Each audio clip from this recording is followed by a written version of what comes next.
আলাইকুম everyone, Sonia Samir blog চ্যানেলে আপনাদের সবাইকে আরও একবার স্বাগত জানাচ্ছি। আশা করছি কাছে কিংবা দূরে যে যেখানে আছেন সবাই ভালো এবং সুস্থ আছেন।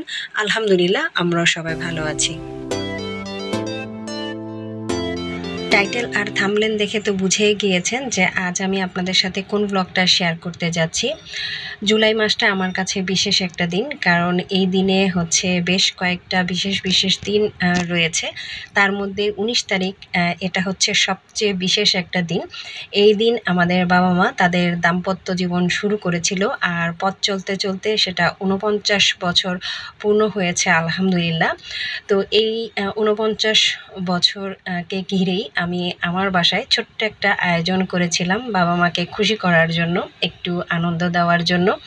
সবাই মিলে 3 ভাই বোন মিলেই হচ্ছে আমরা একসাথে হয়েছিলাম। তো বাবা মা হচ্ছে এসেছিলেন, আর সেই সাথে 2 ভাই তার পরিবার সহকারে এসেছিলেন। সবাই মিলে একটু গল্প গুজব, খাওয়া দাওয়া আর আনন্দ করেছিলাম। তো সেই সব কিছু নিয়েই ছোট্ট একটা ব্লগ তৈরি করেছি। জানি না আপনাদের কাছে কেমন লাগবে। যদি ভালো লেগে থাকে তাহলে অবশ্যই একটা লাইক দিয়ে দিবেন, আর অবশ্যই কমেন্ট করে জানাবেন। আর হ্যাঁ, আমার বাবা মার জন্য, আমার পরিবারের জন্য দোয়া করতে কিন্তু ভুলবেন না। 19 তারিখ ছিল শনিবার, আর শনিবার হওয়াতে কিন্তু আমার বেশ সুবিধা হয়েছে, যেহেতু সোহানার স্কুল বন্ধ ছিল। এমন কিছু টুকিটাকি কাজ ছিল যেগুলো সোহানাকে দিয়ে আমি করাতে পেরেছি, তবে আমি ভিডিওটার মধ্যে বেশি ফোকাস করতে পারিনি, যেহেতু আমার উদ্দেশ্যই ছিল আমার পরিবারকে সময় দেওয়া, সেই সাথে সবার খাওয়া দাওয়া এবং অন্যান্য বিষয়ে একটু খেয়াল রাখা। তো এই সব বিষয় আসলে দেখতে যেয়ে আমি এক হাতে সব কিছু একাই আয়োজন করতে গিয়ে ভিডিওটা আমি ঠিকঠাক মতো করতে পারিনি। তো সেই জন্য আন্তরিকভাবে দুঃখিত। এমনও অনেক কিছু আছে যেগুলো আসলে আমি ভিডিও করতে ভুলেই গিয়েছি, যার দরুন ভিডিওটা একটু এলোমেলো হয়েছে। আশা করছি তারপরও আপনাদের কাছে ভালো লাগবে। তো সকালবেলা ঘুম থেকে উঠে আমি বরাবরের মতো ঘরগুলো গুছিয়ে নিয়ে তারপরে হচ্ছে ড্রয়িং রুমটা গুছিয়ে ফেলেছি, সেই সাথে ডাইনিং টেবিলটাও একদম রেডি করে ফেলেছি। তবে রেডি করার পর হচ্ছে আমি যখন আবারও পরবর্তীতে রেডি করেছিলাম আর কি, প্লেট দিয়ে একদম খুব সুন্দরভাবে সাজিয়েছিলাম, সেই অংশটা আসলে ভিডিও করতে আমি ভুলে গিয়েছি। তবে এগুলো যখন সকালবেলা, তখন আমি সব কিছু গুছিয়ে নিয়ে এখানে হ্যান্ড টাওয়ালটাও দিয়ে দিয়েছি, আর ঘরের কাজগুলোই সর্বপ্রথম শেষ করেছি। তারপরে রান্নাবান্নার মধ্যে তেমন কোনো কিছুই রান্নাবান্না ছিল না, শুধু পোলাও আর হচ্ছে ভাত রান্না করা। তো পোলাওয়ের ক্লিপসটাও আসলে আমি নিতে ভুলে গিয়েছি। তো সেগুলো রান্নাবান্না করে আমি একদম ফ্রেশ হয়ে গিয়েছি। তারপর হচ্ছে দুপুরবেলা এই তো আস্তে আস্তে সব হচ্ছে মেহমান চলে আসছে। মেহমান বলতে এই তো আমার 2 ভাইয়ের বউ, তাদের বাচ্চা কাচ্চা 2 ভাই, আর এদিকে হচ্ছে আমার আব্বা আম্মা।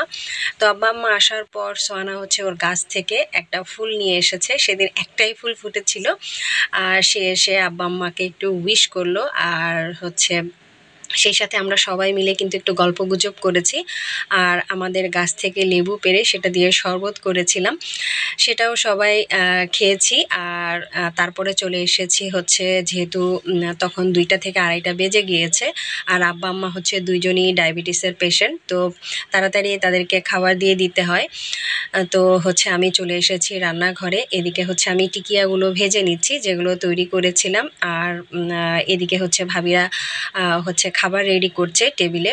তো এদিকে হচ্ছে আমি টিকিয়া ভেজে নিচ্ছি। আর এই ছোট ছোট ক্লিপসগুলো আসলে কে ভিডিও করেছে আমি নিজেও জানি না, কিন্তু যখন আমি ভিডিও এডিট করতে গিয়েছি তখন ছোট ছোট ক্লিপসগুলো পেয়েছি, এগুলো দিয়ে আসলে একটু একটু করে আমি ভিডিওটা করেছি। যাই হোক, সব কিছু রেডি করে টেবিলে এই তো গুছিয়ে দিয়েছি, আর এখন হচ্ছে সবাই মিলে বসে খেয়ে নিব। তো প্রথমে হচ্ছে আব্বা আম্মা, ভাইরা, তারপর হচ্ছে বাচ্চারা, এদেরকে বসিয়ে দিয়েছে, যেহেতু এরাই হচ্ছে সবার আগে, এদের বেশি ক্ষুধা লেগে যায়। তো তারপর হচ্ছে আমরা পরে খেয়েছি। সেই সাথে আমার ছোট ভাইয়ের শাশুড়িকেও বলেছিলাম, যেহেতু মাহি আমার পাশেই থাকে, তো ওনাকেও বলেছিলাম, উনিও এসেছিল। মাহিকেও হচ্ছে খাবার টেবিলে বসিয়ে দিয়েছি।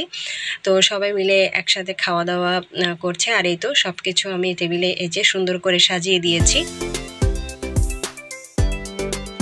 এই তো খাবারগুলো রেডি করার পর মুরব্বিদেরকে হচ্ছে টেবিলে বসিয়ে দিয়েছি, আর এইদিকে হচ্ছে বাচ্চাদেরকে একটা চাদর বিছিয়ে বসিয়ে দিয়েছি। তারা হচ্ছে যেহেতু খাবার খেতে গেলে একটু পড়ে যায়, সেজন্য তারা এভাবেই বসেছে। তাদের কাছে নাকি পিকনিক পিকনিক মনে হচ্ছিল। আর ওইদিকে হচ্ছে সোহানা আর ওর বোন ওরা পরে খাবে আমার সাথে, সেই জন্য ওরা বসে ওয়েট করছিল। খাওয়া দাওয়া শেষ করার পর তারপর হচ্ছে সোহানা ওর মামার কাছে একটা অঙ্ক করে নিচ্ছিল, সেটাই সবাই মিলে বসে সলভ করছিলাম। আসলে আমরা অঙ্কটা একদমই মিলাতে পারছিলাম না, যেহেতু আমার বড় ভাইয়া অঙ্কে অনেক বেশি ভালো মাশাল্লাহ।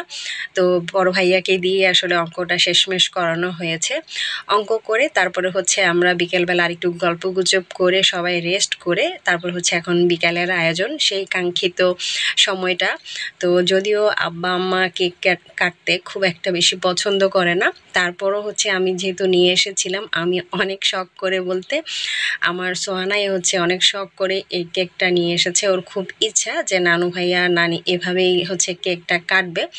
তো সেইটাই জন্যে এই আয়োজনটা করা হয়েছিল।